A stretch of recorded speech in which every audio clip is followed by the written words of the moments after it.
This video is brought to you by Setapp, a cross-platform suite of apps that help you find your flow. Stay tuned to find out more. Similar to the iPad commercial from a couple of years ago, the new Apple iMac has us asking ourselves the same question.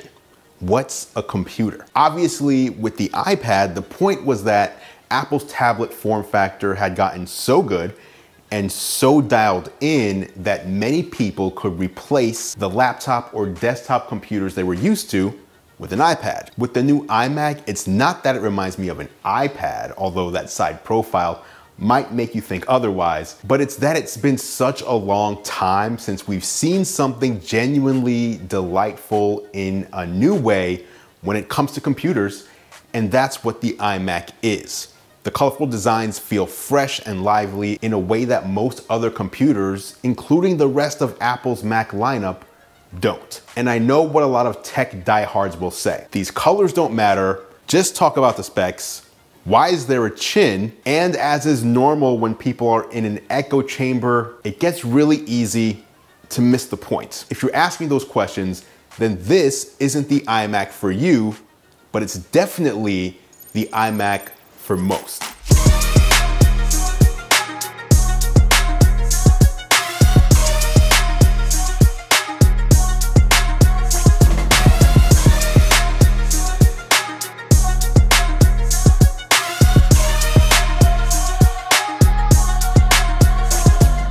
Okay, right up front, this iMac is powered by the same M1 chip that you'd find in the MacBook Air, 13-inch MacBook Pro, Mac Mini, and iPad Pro.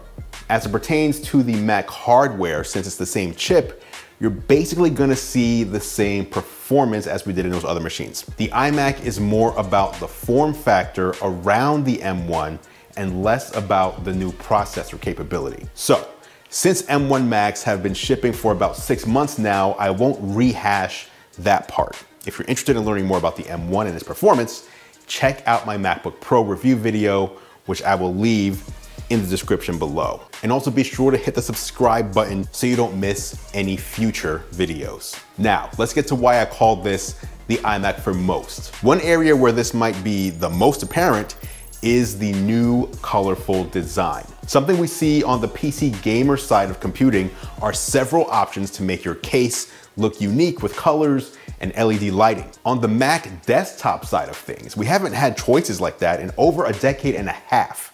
In recent years, if you wanted an iMac, you got the one design and color that was available, but that's not where the iMac started. It began as a fun computer where you could select which pop of color you like best, and Apple has returned the iMac to those roots. I love to see this because while Apple has been famed for its industrial design, the new iMacs feel fun.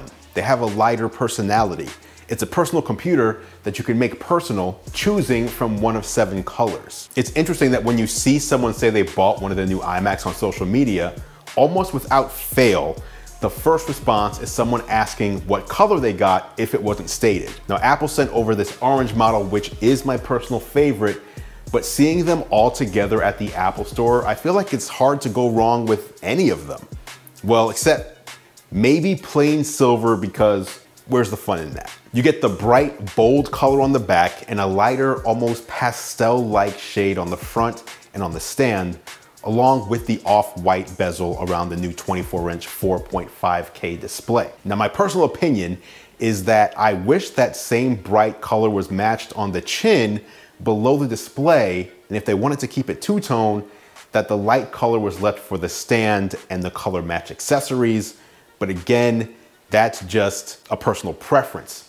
The main reason for that is that here in my setup, that great color ends up facing the wall, and I suspect that's likely how it will end up for a lot of people, so you rarely see it. Still, the M1 iMac is a bright, friendly computer that doubles as a fashion statement on your desk. As for the off-white bezels, I feel like they match right up with the bright interface design of Big Sur, as well as the upcoming macOS Monterey that was revealed at WWDC 2021. By the way, I did interview Apple's Craig Federighi, Senior Vice President of Software Engineering, after WWDC 2021. If you missed that, I will leave a link to that video down below. Now, when it comes to the iMac, the whole design really sets it apart, and that includes how impossibly thin it is. This is something that's allowed because of the M1 chip, which is just way more power efficient than the Intel chips in previous iMacs. To be clear on how thin the iMac is, it's too thin for a headphone jack to go through the back, which is why it's located on the side. It's even too thin for an old school USB-A port. I mean, just look at this side profile. It just reiterates my point that the iMac is as much a piece of furniture or art as it is a machine that helps you get work done. Next, let's talk about this new best-in-class display. The M1 iMac features a beautiful 24-inch Retina display, which is up from the 21.5 inches of the previous generation. Apple reduced the screen's borders by close to 50% in order to squeeze the bigger screen into the same compact chassis, and has upgraded this to a 4.5K resolution with P3 wide color support and 500 nits of brightness. It has True Tone technology, which automatically adjusts colors and intensity based on your surroundings. All that said, as someone who is much more used to the 27-inch iMac, as well as the 32-inch Pro Display XDR, the 24 inches can end up feeling a bit small. But to reiterate, this 24-inch model replaces the even smaller 21.5-inch iMac. This is not the upgrade to the 27-inch iMac. So if you use one of those, you'll likely want to wait to see what Apple does to replace that computer with a chip even more powerful than the M1 that's in this one. Now, before we talk about the next feature, I want to give a big shout out to the sponsor of this video, Setapp.